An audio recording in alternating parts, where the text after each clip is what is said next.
Aujourd'hui, les félins de notre planète sont en voie de disparition. Ces magnifiques animaux sont en train de s'éteindre.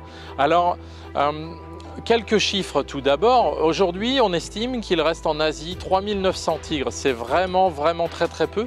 Alors qu'il y a un siècle, cette espèce vivait sur tout le continent et on trouvait environ, on estime, 100 000 individus. Aujourd'hui, 3900 tigres subsistent dans 11 pays asiatiques. Le lion suit à peu près le même destin. On en trouve aujourd'hui dans 26 pays africains, mais malheureusement, il en reste seulement 20 000. 20 000, c'est vraiment un chiffre très bas pour cet animal qui est considéré comme le roi des animaux. Et aujourd'hui, il est vraiment aussi sur le déclin. Pour continuer, les autres grands félins ne sont pas en reste. La panthère des neiges est aussi sur le déclin, le jaguar, les léopards, les pumas, etc. Et c'est aussi le cas des plus petits félins qui sont peu connus, comme le chat pêcheur, le chat à tête plate, le chat des Andes.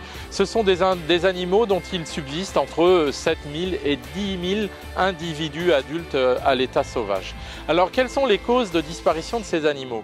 Eh bien, c'est simple, la raison principale et majeure de disparition de ces animaux, c'est l'expansion de l'humanité sur toutes les terres qui sont émergées. Pour bien schématiser, nous, l'espèce humaine, nous sommes en train de transformer les milieux, de transformer tous les milieux de notre planète.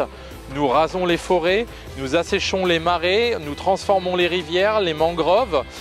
Tout cela contribue en fait de façon drastique à la disparition des espèces sauvages, des écosystèmes entiers et donc par conséquent des animaux.